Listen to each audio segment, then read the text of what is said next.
मैं राजू दानचारण, उपनाम राजेश विद्रोही, राजस्थानी काव्यधारा में आपका हार्दिक स्वागत करता हूँ।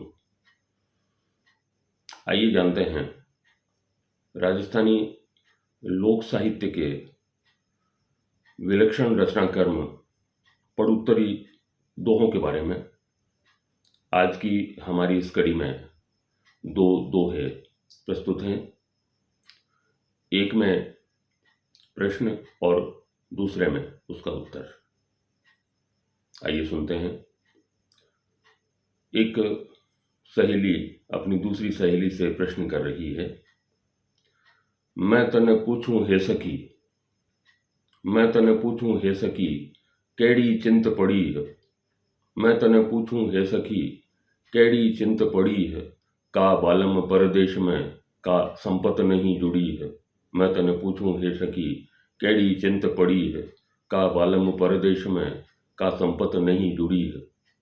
और इसका प्रत्युत्तर के घर मोटो टोटो घणो, घर मोटो टोटो घणो और पीवरो मोटो नाव।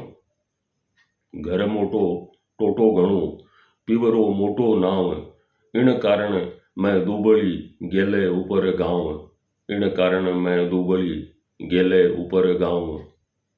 अर्थात एक सहेली अपनी दूसरी सहेली से प्रश्न कर रही है कि केड़ी चिंत पड़ी है। मैं तने पूछूं हे सखी, केड़ी चिंत पड़ी है। हे सखी, तुम्हें किस बात की चिंता है? तो क्यों दुबली होती जा रही है दिन दिन? क्या कारण है? या तो तेरा पति जो है वो परदेश में है, या फिर तुम जो चाह रही थी या जिस तरह की संपत्ति तुमने जोड़नी चाहिए थी वो शायद नहीं जुड़ी है, इसलिए तुम चिंतित हो।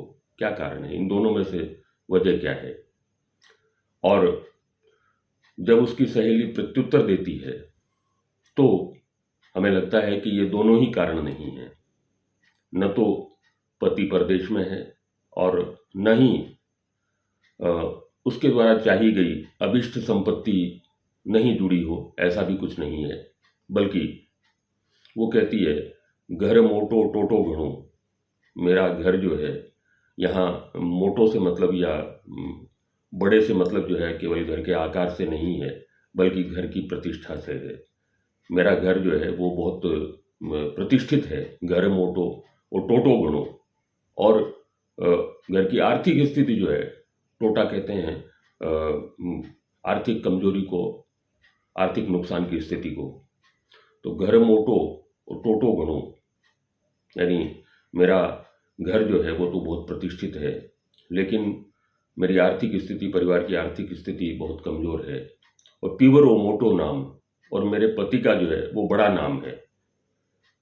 पति जो है वो मेहमान नवाजी के लिए और आए हुए अतिथियों के स्वागत सत्कार के लिए दूर दूर तक जाने जाते हैं। उनका बड़ा नाम है पीवरो मोटो नाम। घर मोटो टोटो घणो, पीवरो मोटो नाम। के इन कारण मैं दुबली गेले ऊपर गाँव।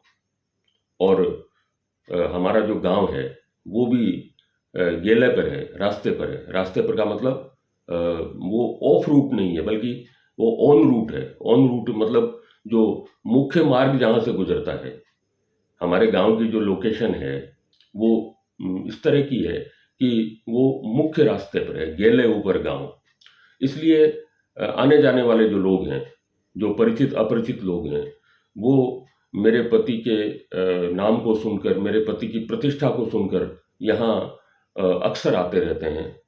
और उनकी मेहमान नवाजी हम अपने घर की प्रतिष्ठा के अनुरूप कर नहीं पाते, इसलिए मैं चिंतित हूँ।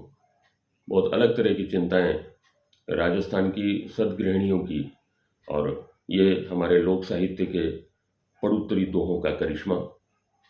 फिर अगली बार किसी ऐसे ही प्रसंग को लेकर ऐसा ही कोई पड़ुत्तरी दोहा आपके सामने हम पेश करेंगे। बहरहाल इजाज़त दें। जय भारत, जय राजस्थान, जय राजस्थानी।